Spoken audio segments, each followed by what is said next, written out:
Хүний шээснээс бүхийн шээс өөр байдаг юм уу? Үйл болохоор хүйтэн болдог, зун болохоор бороо ордог. Бороо их орохоор үер болдог. Хуулиар шийтгэлгүйч хүний нийгмийн жигшил түүнээс хүчтэй. Шок мэдээ хошинтой ам нэвтрүүлгийн 42 дахь дугаар эхлэхэд бэлэн боллоо.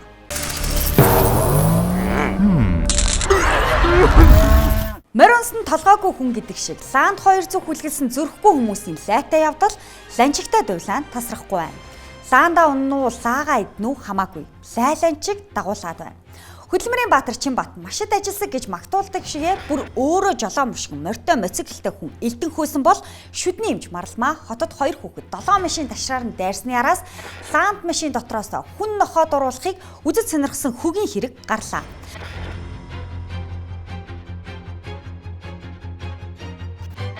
Сүрэг нохоод бариулж байгаа хүнд туслахад заавал цөс зүрх хийх сүрхий баатар зөрөгтөн байх ямар ч хэрэггүй. Гарт тааралцсан мод чулуу дорцовтор ба өмднийхөө тэлээх чулуу барьж далайж хатгаж савлаж хашгирч гууглан хөөж туухад болно. Харин 31-32 ОИНЧ улсын дугаартай Харланд 200-тай жолооч сүрэг нохоо бүсгүйг боорлон уржвыг сонхоо онгоолгон харж байгаад сүүл хавчин зайлсанд хүний үнэргүй хөгийн шившигт явдал боллоо. Мод чулуу барьж ирээд тусалсан залуу баатар биш боловч хүн юм. Нохтод хүн бариулж байхад туслах нь ер бусын баатарлаг үйл хэрэг биш боловч хүн шиг хүний хүн ёсны үйлдэл юм. Хараамай хоохоолагч Харландтай өвгөн холтон зайлж байгаа нь мод чулуу барьсан залууд зам тавьж өгсөн гэхээс илүү машинаас сэвтээчгээс айсных нь илрэл болсон байна. Эзэнтэй эзэнгүй, хүзүүчтэй хүзүүгүй 6 нохоод уруулсан 3 хүүхдээ ээж бүсгүй 20 орчим оёдол тавиулжээ. Өмнөгов аймгийн цагдаагийн газар төмөрхүүлэг унсан толгойгүй биш сэтгэлгүй хүнийг дуудаж мэдүүлэг авсан боловч эрүүгийн ял шийтгэлгүй юм байна. Эрүүгийн хуулийн 2017 оны шинжилсэн найруулгаар бусдын ам биед аюултай байдалд орсон байхад тусламж үзүүлээгүй бол хариуцлага тооцдог байсан заалт алга болжээ. Хуулиар шийтгэлгүйч хүний нийгмийн жигшил түүнээс хүчтэй.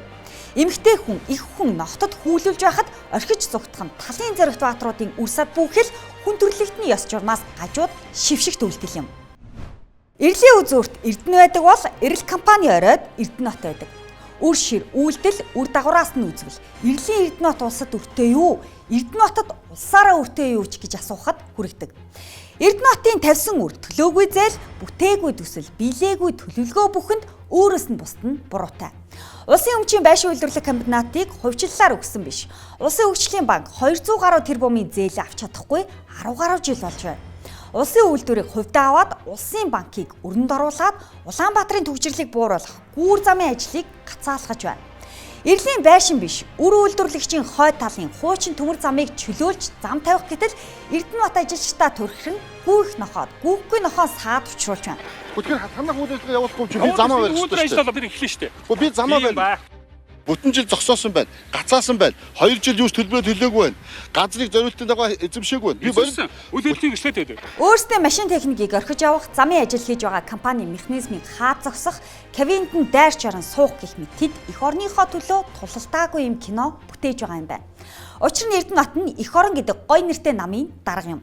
Намынхын нэр эх оронч, намынхын даргын үйлдэл эх оронч байж чадах уу? Эх орноо өрөнд оруулж, эх орон нэгтнүүдэд төвчирч гацчил байг гэж боддог. Эх орон намын дарга бол Эрдэнэт. Эрлийн үзүүрдэх Эрдэнэтийн танкийн саадыг зайлуулчих бол Мишель Дүүгийн уулзуураас шууд говь үйлдвэрийн замтай шинэ гүүр, шинэ замаар холбогдож гацаа төвчрөл тэр хэрээр буурах юм. Гүүр 760 м замыг тавьчихад Эрдэнэтийн саадтай тулчхаад энэ ажил наашаачгүй, цаашаачгүй гацчихад байна. Эрдэнэт тэрш сонгоо дугаартай аль ч өдөр олон машинаа ээлжлээд унчихна. Харин хөлд үйлчлэх ганц унаатай жирийн олон хэрэгэд тэрш сонгоо дугаарын хязгаарлалтыг урт хугацаанд тисэж таахгүй нь тодорхой юм. Ингээд эх оронч үзэл бол адгийн шаарнуудын орогнох сүүлчийн оромж гэдэг үгтэй илүү. Үндэсний өв соёл, төрт ёсны уламжлал Монгол бүхийн торгон дэвжээ. Шудраг өрсөлдөөнийг сэргээш гихч хорт бодис сэргээх биш мөхөөж байна.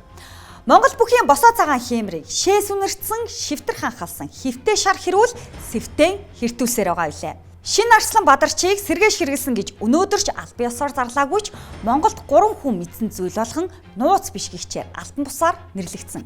Өрсөлдөгч бүхтээ өвдөг шороодоогүй Бадарч өөрийн 4 дугуйт дээрээсээ өнхөрч гар шуун хугарлаа. Төрөө бүхий яс хугарснаас гадна төрийн наадмын нэр хүнд сэвтэв.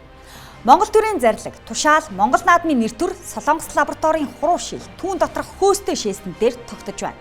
Шээс хэнийх вэ гэдгээс гадна шээс хүлээж авдаг, шээс илгээдэг газар нь өөрөө шинхэг шивтэр шингээгүй, ариун цэврийн өрөө мөн үү гэдэг өөрөө асуудал. Илэгний Хатанбаатар гэдэг эмч халуун ам бүлээрээ өмчилдэг, хоёр хүү хүргэнтэйгээ нийлж ажилуулдаг, хувийн ганц шиг нэг айл шилэн дансч хөтэлдэггүй, цахим хуудасаач хөтэлдэггүй нууц бүлгэм шиг байгуулахад төрийн наадмын төрөө үзүүр, төрийн тэргүүний зарлиг, олон арван бүхчүүдийн хувь заяаг өөрчлөх хэмжээнд ихтгэл төгс байж чадах уу?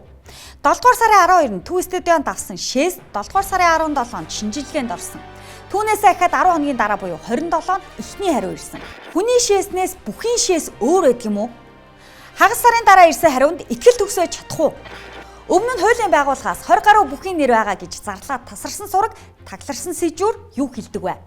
Манай чи хэн манах вэ гэдэг. Сэргээш гэдэг хоронд үндэсний өв соёлоо сэргээшгүйгээр мөхөөхгүй тулд сэргээшийн эсрэг байгууллага өөрөө сэргээшгүй ажиллаж чаддаггүй гэх мэт асуултууд хариултгүй үлдэж байна.